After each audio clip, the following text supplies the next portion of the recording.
Du côté de la technique, nous avons Eli Koulemou et Ali Kourouma, qui sont chargés de nous conduire tout au long de cette émission. C'est parti pour une heure de débat. Nous allons rentrer dans le vif du sujet. Bonne nouvelle, si je peux le dire ainsi. Le gouvernement a saisi cette sortie des forces vives de Guinée, forces vives reconstituées, ressuscitées, s'il faut le dire ainsi. Nous avons suivi au petit écran, ça a un peu chamboulé le programme parce que ce n'était pas ce qui est prévu. Mais puisque, talk politique, c'est ça, il faut bondir sur le sujet qui est chaud. Voilà. Élargir ça au groupe GFM, puisque nous sommes portés sur l'info en continu. Donc si la RTG, n'est-ce pas, dans son journal, ouvre par ce communiqué de la primature, il est important quand même de revenir là-dessus, puisque ça focalise, ça concentre l'actualité. Alors, vous le savez, Mohamed Ali, le Premier ministre est le garant du dialogue social en Guinée. De ce point de vue, il a un rôle majeur, un rôle fondamental pour prôner le dialogue lorsque la nécessité se pose. Et aujourd'hui, c'est le cas. Alors, je vais revenir sur un petit bout de communiqué de la primature qui invite demain donc les forces vives de la nation à une rencontre au palais de la Colombe. Alors, le Premier ministre, dans sa mission de rassembler les Guinéens et les Guinéennes en vue de consolider la cohésion et l'unité nationale, invite l'ensemble des acteurs sociopolitiques réunis au sein du Forum des forces vives ce mardi demain donc 28 février à 13h à la primature. Compte tenu de l'importance des sujets à débattre, la présence de tous les acteurs concernés est souhaitée. On parle des acteurs sociopolitiques. Alors, ce communiqué de la primature fait suite à l'annonce des forces vives de tenir en tout cas le 9 mars prochain une manifestation pacifique, dite pacifique, même si le caractère pacifique des marches en Guinée est à questionner. Donc, quand nous prenons en tout cas ce communiqué des forces vives de la nation qui englobe le FNDC politique, l'ANAD dirigé par Seloudan Diallo, le FNDC politique avec Sidia Touré en toile de fond, il y a aussi le Forum des forces sociales. En tout cas, il y a tellement d'entités réunies au sein de ces forces vives. Il faut dire que ces forces vives se sont constituées pour, n'est-ce pas, conjuguer leurs efforts pour le retour à l'ordre constitutionnel. Alors, Mohamed Ali, si nous prenons ce communiqué dans lequel ces forces vives appellent à cette manifestation le 9 février, le 9 mars, alors, les points de revendication sont entre autres exiger du pouvoir l'arrêt des harcèlements judiciaires contre les acteurs sociopolitiques. C'est notamment les acteurs sociopolitiques qui sont en prison du côté de la maison centrale et ceux qui sont placés sous contrôle judiciaire. L'autre pan du communiqué, c'est en rapport avec l'une des conclusions du sommet de la CEDEAO qui invite les autorités guinéennes à l'ouverture d'un dialogue inclusif qui va réunir l'ensemble des sensibilités sociopolitiques du pays. Et enfin, l'autre pan de leurs revendications, c'est la levée de la suspension des manifestations. Donc, c'est la première fois, en tout cas que depuis que les militaires sont au pouvoir, que les forces vives appellent à une manifestation. Parce que jusqu'ici, on disait qu'elle se cachait derrière le FNDC. Alors que certainement, c'était un repli pour peut-être bien bondir. Jusqu'ici, les manifestations étaient appelées par le FNDC. Maintenant, les grandes coalitions politiques du pays rentrent de plein pied dans la danse. Qu'est-ce que cela va donner? Attendons de voir. Mais ce qui est quand même à saluer, je pense que c'est cette proactivité, cette réaction spontanée du pouvoir en place d'appeler dès demain ces acteurs politiques. Mais, Mohamed Aliou, je pense qu'il ne faut pas quand même jouer aux sapeurs-pompiers. Il y a très fort longtemps... On va revenir largement. J'aimerais écouter les autres, sans vous interrompre. Non, je finis rapidement. Je finis. Je pense que le dialogue est nécessaire dans notre pays. Ce qui s'est tenu récemment, certes, c'est un dialogue pour certains, mais pour d'autres, ça n'a pas un caractère de dialogue inclusif, puisque ceux qui sont partis conjuguent les mêmes mots avec la junte, alors que ceux qui sont en dehors ne conjuguent pas forcément les mêmes mots avec la junte militaire. Donc, vivement un dénouement de la situation pour que les Guinéens parlent d'une seule voix pour conduire cette transition. Bien, sans pari, je posais cette question. Cette main tendue est-elle venue à point nommé Oui, je crois que les autorités ont pris une posture réaliste de la situation. Il fallait faire appel aux acteurs politiques, aux acteurs sociaux pour désamorcer justement cette grève qui pointe à l'horizon. Parce qu'il ne faut pas oublier quand même que après cette manifestation, j'allais dire au lieu de grève, je vais dire excuse, pour désamorcer donc cette manifestation qui pointe à l'horizon. Parce que cette fois-ci, à mon avis, il y a une il y a une teneur un peu plus spécifique, hein, parce que on a l'habitude donc de voir les FNDC qui étaient en tout cas en pointe et qui menaient justement les manifestations. Cette fois-ci, l'enjeu était grand. Ils ont essayé de nous rappeler un peu de ces forces vives en 2009. Exactement. Est-ce que c'est exactement là, les formations politiques s'affichent clairement. Et donc, ils vont rentrer dans la danse et ils vont, pourquoi pas, aussi mener leurs actes. Même si beaucoup pensent que souterrainement, ils avaient quand même un rôle qu'ils jouaient pendant toutes les sorties donc, du FNDC. Mais il faut donc souligner que le Premier ministre a vu clair là-dessus. Il faut essayer donc d'échanger. Ça ne doit pas être, on va dire, une invite juste pour aller écouter les autorités. Ça doit être un échange ouvert, franc, qui pourrait non seulement rassurer, parce que vous savez qu'on a quand même en mémoire quelques rencontres après, bien. Juste pour casser l'élan d'une manifestation. Donc on joue un peu au jeu de cache-cache, ça ne doit pas être le cas. Il faudrait être rationnel et surtout être logique, parce que toute manifestation pendant la transition n'aide pas la transition. Il faut on va dire cette pression qui se met sur la transition n'aide pas les autorités actuelles. Et pour moi, s'ils arrivent à montrer une volonté, la pression va changer de camp. Ça sera une pression sur les forces vives, parce que ce sera leur bonne foi qui sera évaluée. Effectivement. Pour moi, il faudra donc une véritable ouverture de dialogue pour permettre à ce que il faudrait qu'il y ait du sérieux après, en fin de compte, comme vous l'avez dit. Ça ne doit pas être une formalité. Une formalité. Alors, Khalil, est-ce que c'était nécessaire? Que pensez-vous de cette main tendue du Premier ministre? Est-ce que c'est de sa responsabilité? Il a rappelé tout à l'heure, ou bien c'est l'enjeu qui a un peu effrayé les autorités en place? Oui, je dirais l'enjeu. Vous avez bien choisi le mot. L'enjeu est si grand qu'on ne pouvait pas s'en passer, qu'on ne pouvait pas l'ignorer. Le gouvernement aujourd'hui est contraint de voir comment essayer d'adoucir la situation.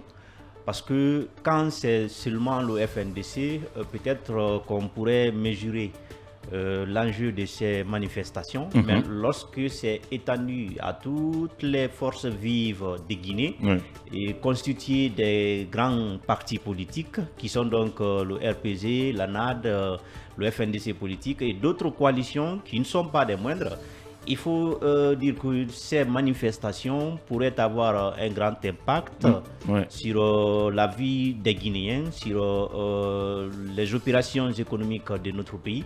Donc, surtout qu'on a une mauvaise expérience, il faut dire, ou bien des mauvais souvenirs de 2009. Aujourd'hui, dont le procès est en cours à la cour d'appel de Conakry. Surtout, il faut être très malin parce que je constate que si on ne fait pas attention, on aura plus de morts en 2 ans qu'en 11 ans.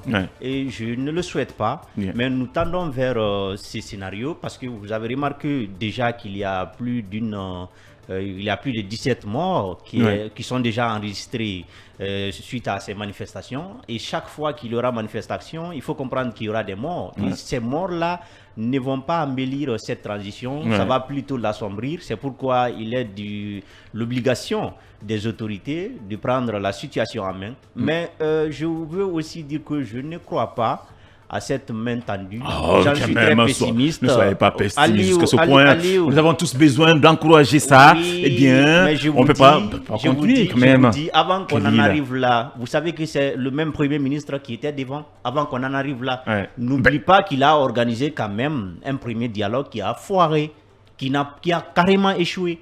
Donc, s'il revient encore avec une autre stratégie cette fois-ci qu'on ne sait pas, surtout, il ne faut pas oublier qu'à l'annonce des premières manifestations, il y a eu ce qu'on appelle des arrestations après. Vous savez, le premier élan qui avait été lancé par le FNDC pour appeler à manifester, c'est le même Premier ministre qui avait appelé d'alors ces acteurs politiques de venir autour de la table. Mais malheureusement, rien n'a filtré. Et qu'est-ce qu'on a fait après? Est-ce que le contexte n'a pas changé? Non, je ne pense pas que le contexte... non, il ne faut pas que... Donc, si je vous comprends, on pouvait éviter tout ça là. Je crois plutôt à un piège. Je crois à un piège.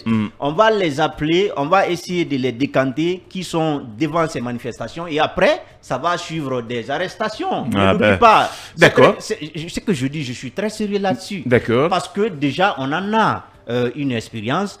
On l'a déjà fait dans ce pays, je parle bien du CNRD, le CNRD l'avait déjà fait, il a arrêté des acteurs politiques. C'est après tout cela qu'on a vu l'arrestation de Foninké Mengue et Ibrahim Diallo. Mais est-ce qu'après les autorités ne donneront pas raison à ces forces vives de durcir le temps, parce qu'aux yeux de l'opinion, surtout aux yeux de l'opinion nationale. Parce qu'aujourd'hui, si vous posez la question aux citoyens par rapport à ces marches, ces citoyens vous diront qu'ils sont épuisés, qu'ils sont fatigués. Oui, maintenant, si le CNRD tend la main après et bien la coupe, mais est-ce que ça, ils vont retourner le pion? Il faut éviter le spectre. Je pense que le mieux, c'est que, comme l'a dit son pari, que cette fois-ci, que cette main soit une main vraiment honnête, sincère, qui pourra nous sortir de cette crise. Vous me rappelez les propos de l'ancien Premier ministre Yula.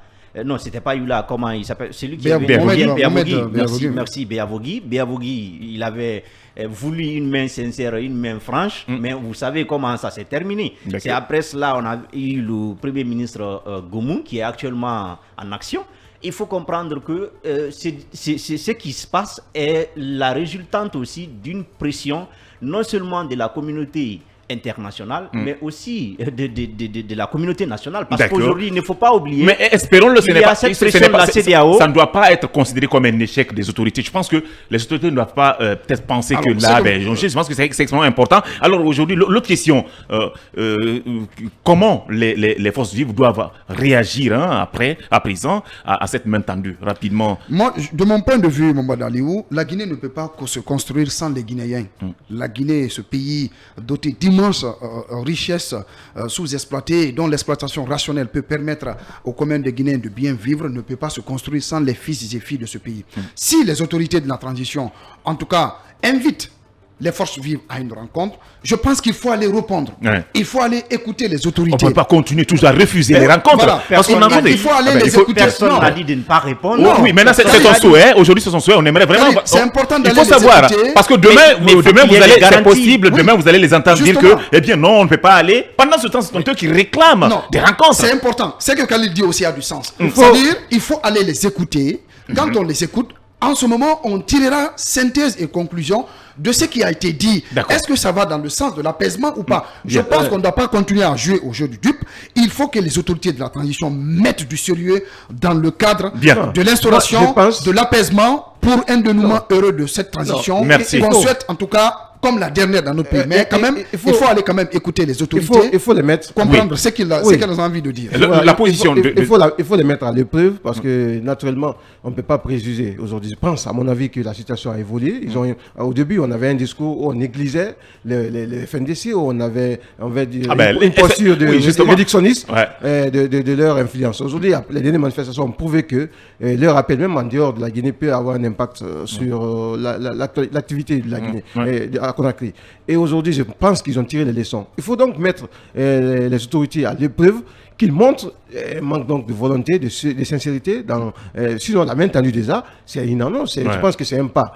Donc, pour moi, si on fait cet effort de venir écouter, et après, c'est au niveau de la table, autour de la table, qu'on peut dire, voilà, on n'a pas été convaincu par rapport à la démarche, à la volonté. Mais déjà, si on se met dans une posture de méfiance, finalement, ça va être un problème. Parce que tout simplement, il faut le dire, ces derniers temps, on nous a habitués à avoir une médiation internationale, donc d'un étranger qui vient pour parler entre les Guinéens. Mais cette fois-ci, ils doivent se mettre au-dessus, se surpasser pour se parler, parce que les problèmes, les acteurs sont connus, les problèmes sont connus. Il faudrait qu'ils aient le courage de s'affronter dans les débats, dans les échanges, et pourquoi pas nous aider à avancer. Bien, rapidement. Et puis, la position des forces vives. Je ne sais pas qu'est-ce que ça vient changer.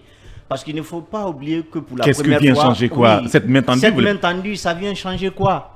Qu'est-ce que ça vient changer? Mais qu'est-ce que vous voulez? Qu'est-ce que vous voulez? Même les forces vives, les forces vives ont besoin d'un interlocuteur, ont besoin de cette main tendue. Tout le monde a besoin de cette main tendue. Vous ne comprenez pas. Il est un pessimisme. Non, attendez, vous ne comprenez pas. Vous ne comprenez pas. Vous ne comprenez pas. C'est important d'aller quand même les écouter. Vous ne comprenez pas. Allez-y rapidement. Si il y a un dialogue et qu'il y a des acteurs qui ne se retrouvent pas dans ce dialogue, vous avez oublié les préalables. Ce sont les préalables qui sont posés. On ne va pas continuer quand même à bloquer. On ne va pas continuer quand même. Parce que, écoutez. Donc maintenant, je veux dire, si le Premier ministre est prêt à rencontrer ces acteurs politiques, discuter avec eux, est-ce qu'il est prêt à, n'est-ce pas, respecter les préalables, à appliquer les préalables qui ont été souhaités par ces acteurs. Mais est-ce que ces acteurs doivent aussi continuer à imposer des choses aux Guinéens et aux autorités? C'est pourquoi j'ai dit que rien n'a changé. Est-ce que ces réclamations reflètent réellement de besoins du Guinéen? C'est que ces acteurs-là réclament aujourd'hui. Est-ce que ça concerne les Guinéens? Mais c'est les Guinéens qu'ils vont amener dans la rue Aliou, pour des manifestations après. Je ne suis pas acteur politique. Je ne suis pas acteur politique pour répondre à votre Mais question. je comprends parfaitement. Quand vous parlez de préalable, à un moment donné, il faudrait qu'ils je veux dire que rien n'a changé. Parce que maintenant, les acteurs politiques vont encore brandir les préalables qu'ils avaient brandis lors des premières rencontres. Parce que lors des premières rencontres, on les avait appelés, on les avait invités. Mais ils avaient posé comme condition des préalables la libération notamment des acteurs qui sont en prison, la levée du contrôle judiciaire et tout ce qui s'ensuit. Donc est-ce que maintenant le Premier ministre est prêt à lever, à accepter ces préalables-là pour rencontrer les acteurs politiques? On le saura. Si ce n'est pas le cas, il faut dire que rien n'a changé. On le saura. Si ce n'est pas le cas, rien n'a changé. Mais pour l'instant, on ne peut pas dire que pour l'instant, je pense que on n'est pas arrivé à ce niveau d'abord. Parler de préalable, peut-être qu'à partir de l'échange, toutes ces garanties là seront prises. On va dérouler un chronogramme qui peut libérer certains acteurs politiques. Effectivement. Il faut aller. Surtout que la position de la CEDEAO est connue là-dessus. Vous avez vu que le sommet de la CEDEAO, pratiquement, la gente a été mise à rude épreuve par rapport justement aux conclusions de la CEDEAO qui appelle Conakry à ouvrir un cadre de dialogue inclusif avec l'ensemble des forces vives de la nation. Donc je pense encore une fois, c'est pas mauvais d'aller les écouter, mais le gouvernement quand même doit se bouger sur des questions qui fâchent. Un dialogue politique, ça se fait avec ceux qui vous écoutent et ceux qui ne vous écoutent pas. Nous avons affaire à un groupe qui conjugue les mêmes verbes avec la junte militaire. Ceux qui ne conjuguent pas aussi la même chose avec la junte militaire doivent aussi être écoutés pour arriver à un compromis par rapport à la conduite de la transition. Bien, voilà, on poursuit cette émission.